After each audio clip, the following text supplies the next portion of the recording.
Welcome to episode 127 of Build Your House Yourself University by BYHYU. I'm your host and fellow student, Michelle Nelson, and together we'll learn the basics of home design and construction and demystify the building process so we can build quality dream homes with or without a general contractor. After I finished last week's episode, I thought of a few more design features you should consider for your home if entertaining friends and family is important to you. If you didn't get a chance to listen last week, check out episode 126 called Designing Your Home for Entertaining and Family Gatherings. Here are those extra design features. Number 1, bullnose corners. Bullnose corners provide an alternative to sharp, square drywall corners. Because bullnose corners can take a beating better than standard squared-off corners, they're a great feature to include in a house designed for entertaining. Bullnose corners are curved and give walls a softened, higher-end look, but they're also strong and can hold up to people repeatedly bumping into them. The more often you entertain, the more likely your drywall corners will get bumped, and the more often your corners get bumped, the more likely the corners are to get damaged. It's much easier to chip or nick standard squared-off corners as compared to strong bullnose corners. If you plan to entertain regularly, investing in upgraded bullnose corners makes sense. Bullnose corner pieces are made of metal, vinyl, and paper-faced beads. Typically, metal bullnose is used for commercial construction, vinyl in homes, and paper-faced for doing patchwork. Installation is more reliable using staples instead of adhesive or setting the beads in drywall mud. The bullnose pieces come in several sizes, from broad, exaggerated curves to minimally curved pieces sometimes called baby bullnose. Take a look at the show notes for examples of bullnose corners. Number 2, built-in speakers. Built-in speakers are obviously not a must, but definitely a nice feature to have if you like to listen to background music during your get-togethers. There are many systems to choose from, including wireless and wired speaker systems, and those that can play different music in different rooms. Talk to your electrician or audio-visual specialist about the pros and cons of each option. Be warned, though, that wireless systems, especially lower-end ones, notoriously have problems with sound output and sound quality, as other wireless signals often interfere with music output. Number 3, sitting walls. Add a sitting wall to outside spaces, not only for architectural interest, but as a practical seating option for outdoor gatherings. Sitting walls are typically 18 to 24 inches high and made of brick or stone. They can be used to outline patios, fire pit areas, or a pool. If you want a taller fence-like option, you can add a railing to the top edge of an 18 to 24 inch sitting wall. That way, your guests can sit down on the wider base wall, but with the top railing extending the height of the wall, you can keep in pets and children and keep intruders out. I'll have an example in the show notes of a sitting wall. Go to BYHYU.com to see those show notes. Number 4, a second sink. If you have the space and the budget, a second sink is a really nice extra, especially if you have more than one cook in the kitchen.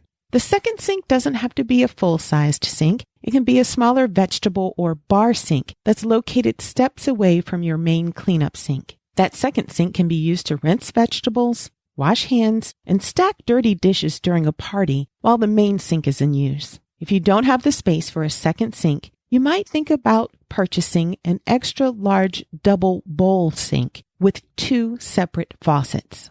Number 5, double ovens. For the same reason an extra sink would be helpful for entertaining and holiday dinners, a second oven would be too. Often we have more dishes to bake than we have oven space. In addition, different dishes sometimes need to be baked at different temperatures, so a second oven is ideal. Not necessary, but ideal. Traditionally, when we think of double ovens, we imagine double wall ovens, and that's a great option. But you can also get ranges with double ovens. Even some standard-sized 4-burner ranges now have double ovens.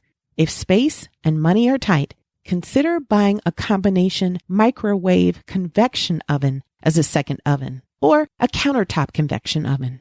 Number 6, a butler's pantry. Now, I know a butler's pantry sounds fancy.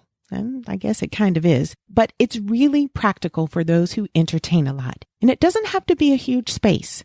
It can simply be an expanded regular kitchen pantry, or you can use a small hall off the kitchen or dining room, typically equipped with counters, a small sink, and a storage space for platters and extra dinnerware.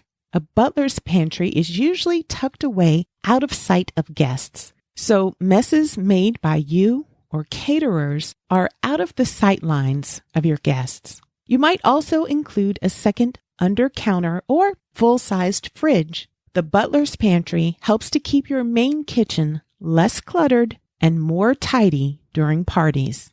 And number 7, space to expand your dining table. Okay, an expandable dining table is a given if you're planning to have holiday dinners or dinner parties. But when I say space to expand your dining table, I don't just mean enough room to add 1 or 2 extension leaves to your table. I'm talking about having enough room to significantly enlarge your dining table by adding another full-sized dining table. But you'll have to make sure you have sufficient space in a room adjacent to your dining room for the temporarily enlarged table. Position your dining room so you can extend the room and dining table into an adjoining living area during parties. Then butt the ends of the tables together, producing an extra long banquet-style table. Or you can connect the extra table to your regular table to form an L or T configuration. That way, all or most of your adult guests can dine together. That's a good way for all guests to enjoy each other's company. Having a few guests at the dining table, a few on the sofa, and a few in the breakfast nook, that's okay, but it's not as fun as having everyone sit together. Your extra table can be a folding table that can be stored in the garage or attic until needed. There are also tables on the market that can convert from an entry or living room console table into a dining table. Add stackable or folding chairs, occasional chairs, benches, garden stools, or ottomans for extra seating. Well, that's it for this week. Thank you for joining me.